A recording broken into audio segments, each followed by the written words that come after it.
Berikut rangkuman perkembangan berita sepanjang sidang DUN Sarawak yang berlangsung hari ini.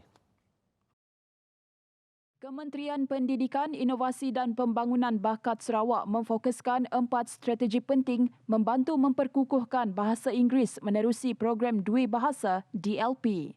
Menterinya Datuk Roland Sagah Wiin berkata, strategi ini termasuk menyediakan latihan berterusan kepada para guru untuk mengajar matematik dan sains dalam bahasa Inggeris. Providing sufficient resource materials for the teaching and learning of these subjects in English. 3. Regular monitoring of DLP Sarawak and undertake necessary interventions to ensure successful implementation of the program. And 4. Developing support system for teachers involved in DLP Sarawak. Terdapat 3 kategori sekolah daif di Sarawak yang diletakkan dalam kategori DS1, DS2 dan DS3.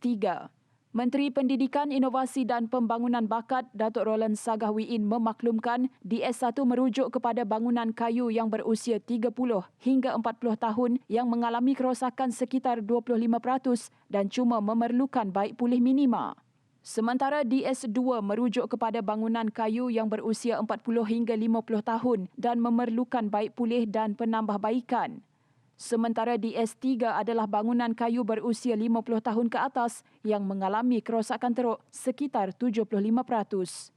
Sebanyak 3,471 buah menara telekomunikasi siap dibina, manakala 1,043 lagi menara sedang dibangunkan secara berperingkat sehingga suku ketiga 2023.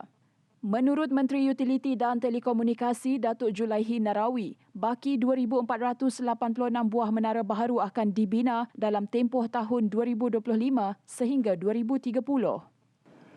Daripada 3,471 menara yang sudah siap dibina, 3,186 menara sudah beroperasi, manakala 285 sedang dilengkapi dengan peralatan telekomunikasi dan siap beroperasi ataupun on air sepenuhnya penghujung tahun 2022. Kementerian Utiliti dan Telekomunikasi sedang mengambil langkah untuk mewartakan 42 kawasan tadahan air bertujuan untuk melindungi serta memelihara sumber air mentah. Menurut menterinya, Datuk Julaihi Narawi, ini bagi memenuhi permintaan air yang semakin meningkat. Surcharge penjimatan air wajar dilaksanakan di negeri ini melibatkan penggunaan air melebihi 35,000 liter sebulan seisi rumah. Menyatakan cadangan berkenaan, Menteri Utiliti dan Telekomunikasi Datuk Julaihi Narawi berkata semua pihak hendaklah memainkan peranan masing-masing dalam penjimatan air.